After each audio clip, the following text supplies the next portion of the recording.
The only thing horrifying about the Blair Witch game is how bland, boring, and bad it is. If you took one of those machine learning AI that people subject to 1,000 hours of a thing to make a joke script so they could post on Twitter, then this is what they would make if you made them play 1,000 hours of modern first-person horror games. If you've played any horror game ranging from the release of Amnesia to the post-PT vomiting of poorly thought-out clones of it, then you've played this game. Though I will admit it does have some neat things, but when you remember this is a Blair Witch game, it feels really out of place. So let's get into why this game doesn't work. So first things first, the Blair Witch doesn't work as a game. The Blair Witch Project worked as a one-and-done movie that didn't need any following up on. And depending on who you ask, it doesn't even work as a movie. You either think the movie is pretentious, boring crap, or a cool, minimalistic horror movie that was made cheap and was really effective. Trying to make a game off of a divisive piece of media like that while charging $30 probably isn't that good of an idea, nor does it make for engaging gameplay. Why exactly is this a Blair Witch game? The obvious answer is brand recognition, but talk about striking while the iron is ice fucking cold. The original movie came out 20 years ago, and even the shitty sequel came out in 2016.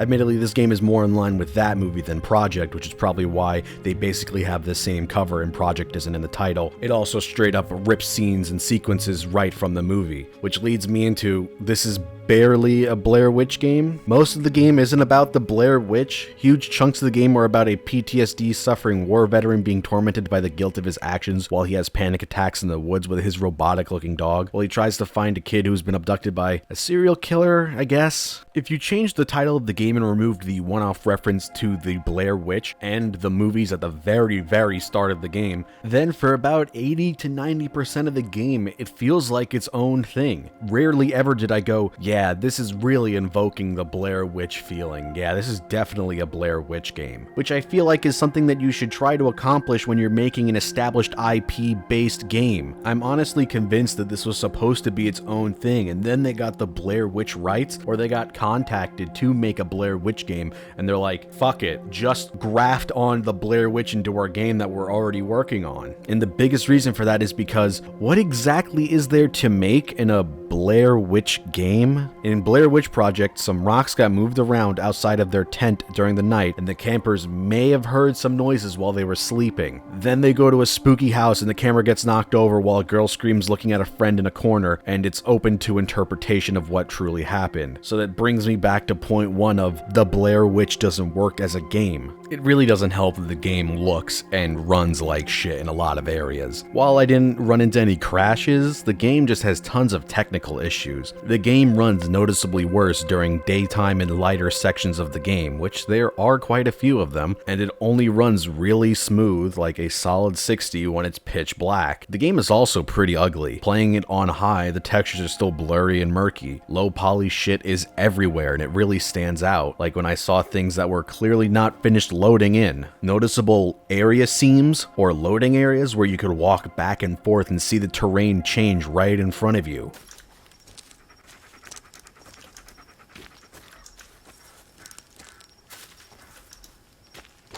Shit is misaligned so it makes things look goofy instead of scary or create mood. The sound cuts off randomly a few times.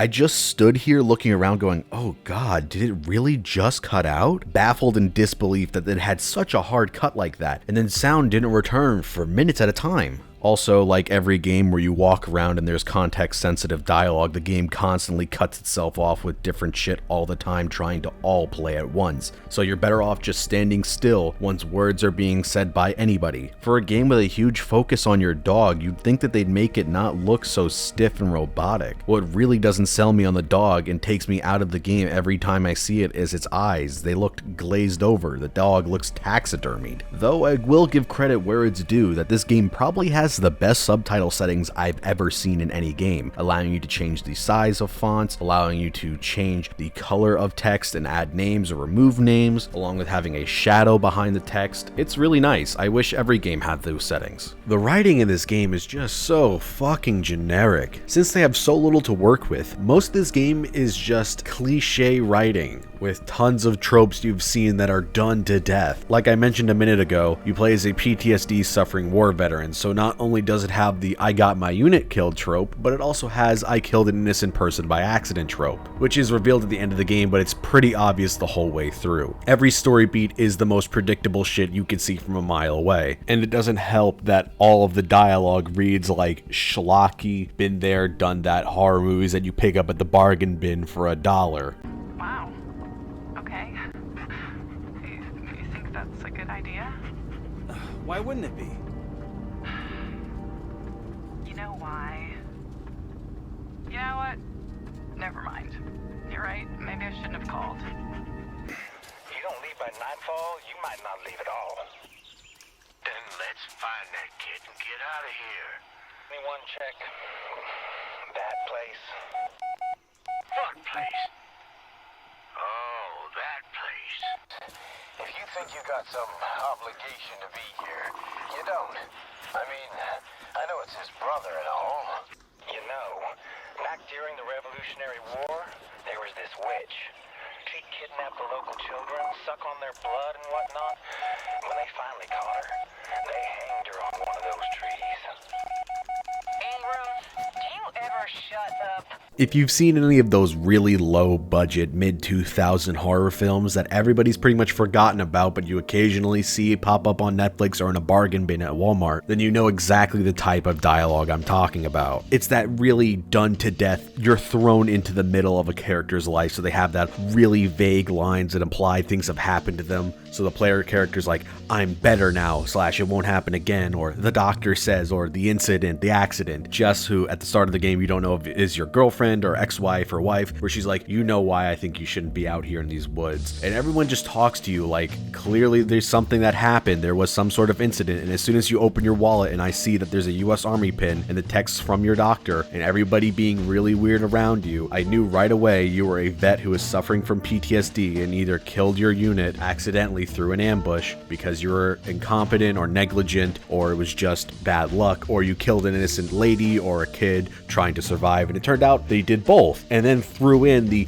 being a former cop shooting an unarmed kid after he robbed a convenience store for good measure. That's not to say that tropes are always 100% bad, because you can do interesting things with pre-established ideas. It's just that this game doesn't do anything interesting at all with them. At most it has some neat visuals, but that's really it. Then there's stuff which is pretty much identical to scenes and ideas that are from the 2016 film. Now, if you're going to take any of the ideas from any of the films, why in God's name would you take anything from 2016 Blair Witch? Carver really looks like Lane at the end of the movie after he's been stuck in the time loop forever, and he's basically just been possessed by the witch because he keeps talking about her voice, similar to what Carver does, having Ellis crawl into the same hole that Lisa does at the very end in the basement. And the part that really bothers me the most, because neither of them are ever addressed why or how, is how Ellis uses his walkie-talkie to talk to himself in the past, and then the footage that they see at the start of the movie in Blair Witch 2016 is actually their footage from the future. Even the endings are really predictable, that once they happened I was like, oh, are they really doing this? Like my first playthrough I got the bad ending where you become Carver, and I just felt immeasurable disappointment going, ugh. I'm also convinced that the game is actively pushing you towards getting the bad ending the first time through. Either this was their original intention for the only ending of the game, and someone either higher up or at Lionsgate was like, we should have multiple endings. Or they honestly expect you to play this game 4 times to see all 4 endings. But the game isn't fun enough or has anything unique enough or any replay value to warrant going back and playing it for the 4 possible endings. When you play a new game after completing the game at least once, you can then access the bunker and use the battery to use the radio. But that only creates a plot hole because you turn on the radio and you can hear that they found the kid Peter.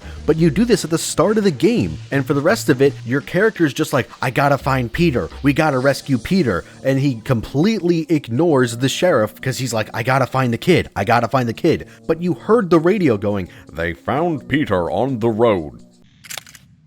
I guess we're not gonna find out.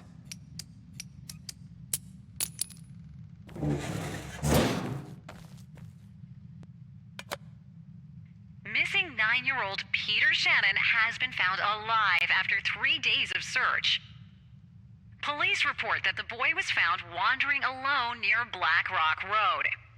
The boy is in a state of shock and was unable to answer any questions, but authorities stated a third party may have been involved in the disappearance.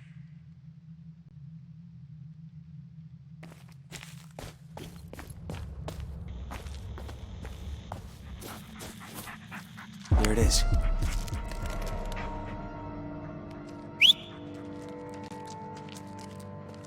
Come on, boy. Peter's in danger, and we're the only ones who can help him. Then there's other stuff like Ellis going, I didn't know there was a logging expedition here, even though you heard on the radio at the very beginning of the game. I didn't know there was a logging operation out here. Logging area is clear. I know I haven't talked about the gameplay yet, but it really feels like the game is designed to push you towards getting this bad ending with the things that it tells you with tutorial messages and just how characters act around you. So at the very start of the game, it gives you a tutorial prompt about your dog Bullet. He's your right-hand dog, telling you to listen to his barking and watch his body language. He'll be the first to alarm to any trouble and he'll need your help to deal with it. So to get the bad ending, one of the things that you have to do is break all the Blair Witch stick totems. To get the good ending, you're not supposed to break them at all.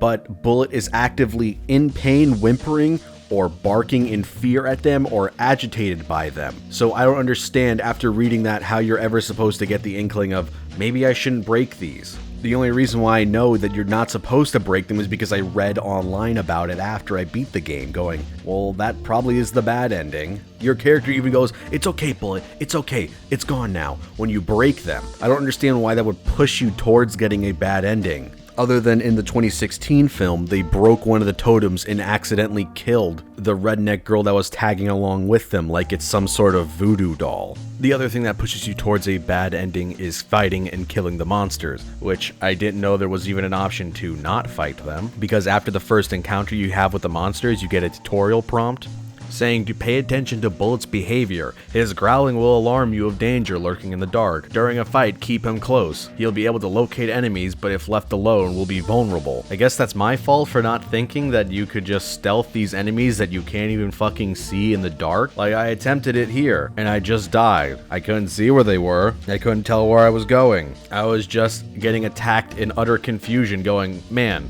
fuck this game. Overall, the voice acting is serviceable and nothing really to write home about, but the next biggest issue with the story is not only how it dumps you in the middle of things, requiring trite info dumps and extremely generic and ham-fisted dialogue, it's the fact that the game isn't long enough to really get you invested and attached to your main character and his plight. I completed the game just shy of 4 hours, and that was with me leaving the game running while I went to do stuff and got lost walking around and was stuck in one of the shitty stealth segments at the very end of the game. By the end, I really couldn't care about the fate of my character. Now, this is a point I don't think everyone is going to agree with me on, but I find when you're trying to tell a story like this, having a player or audience see the character's face reacting to the events around them really makes it easier to get attached. Rarely does a disembodied voice in a first-person game ever really capture me as much as having the camera move around so I can see the characters interacting with others in a cutscene. I get one of the reasons why they keep the first-person perspective, so you can see the warped world that Ellis is seeing, like his dramatic visions of war, or how his vision tunnels once he's having his panic attacks, like how his wife Jess's face is blurred out when he looks at her, which is probably due to seeing the face of the woman he accidentally kills while at war, but you learn that right at the end of the game, so you've already forgotten the fact that you can't see Jess's face in the cutscenes at the start, so it really doesn't feel as effective. It's an idea I really like, and I think it would have worked if we could have seen Ellis's life beforehand, before he went to war, before he suffered these traumatic events, and then seeing how he can't interact with people after, with his worldview being distorted like this. But again, the game is not long enough to complement these ideas and story elements, and they really don't have a place in this Blair Witch story, which is why I don't think this should have ever been a Blair Witch game if this is the story they're trying to tell. Or possibly even a horror game. It could have just easily been a walking sim. Even if you want to keep the first-person perspective for the sake of it being like the found footage style of the movies. The devs could have easily had the perspective stay from the camera that Ellis drops all the time. He falls off cliffs multiple times in the game, along with dropping to his knees having a panic attack, so it's not like they aren't already doing something like this. But I think this is enough rambling about what this game isn't rather than what it is, so let's start talking about the gameplay. This game is so schizophrenic it feels like a ton of disjointed ideas mashed into one game with no connective tissue. The game starts out very Slender Man-esque, having you walk in the woods collecting things to move the plot forward. In Slender Man, it's notes, and in this, it's red tapes. The red tapes will allow you to bend reality by pausing them during certain points of the videos. So for example, you pause one of the tapes when a door is open so you get into the shed in real life. When you watch these tapes, you can still see the real world in your peripheral since the game doesn't fully cut to the camera footage a la Resident Evil 7. So that really took me out of the game, seeing things around the edge of the viewfinder move as I scrubbed through the footage. A neat idea in theory and fine in execution, but it begs the question, how does this tie into the Blair Witch? It's just an idea that the game has, but it feels like it's so out of nowhere like most of the ideas in the 2016 film. After a while, it becomes Alan Wake, with you having to shine your flashlight onto monsters, which you can barely see or tell where they are or what they are. It just ends up having you look at where your dog is facing and shining your light into the general direction until the screen flashes, which signifies you either killed them or hurt them. Even with max FOV, which is what I played on, you could still barely keep up with them running around so fast. It was never scary or tense, it's just fucking lame, stupid, and obnoxious for how loud it is, because of course, in a shitty horror game like this, loud equals scary! I wish this wasn't here, but the cynic in me says this was put in the game because they realized it was so fucking boring and it needed something. The monster designs in general are just so fucking lame. You got giant twig monster and ball of leaves.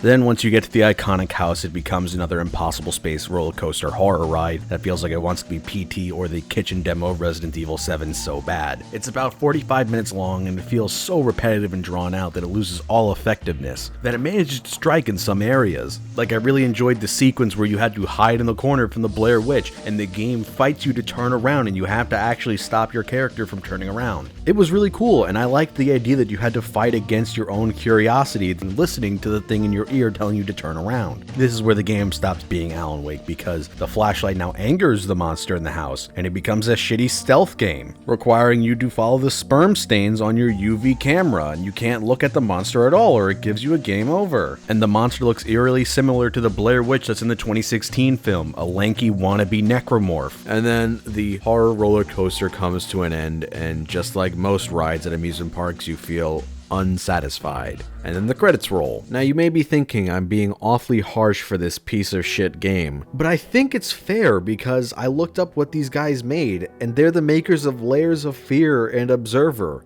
Two games I really like and actually think are good. Just what happened here? I haven't played Layers of Fear 2, but I heard that's bad, and so is the DLC from the first game, so maybe they're not as consistently good as I thought. And even then, I still haven't finished Observer, so for all I know, it could just turn to shit in the last hour. I also have a weird sentimental attachment to the Blair Witch Project, as I actually didn't see the movie first. My first exposure to it was a camp story when I was on a field trip to a nature park that we were sleeping overnight at, and right after one of the parents who was chaperoning told us this story, we went out into the woods to walk around at night with no flashlights because they wanted to teach us about how your eyes worked, with how they adjust to light and darkness. Which, in retrospect, having your teacher and the chaperones do this is fucking terrifying to 5th graders. Especially since it's a nature park, so you could run into bears and wolves in the wild. This was a common occurrence at it, and they told us this right before we left, after hearing the Blair Witch story, and kids were like,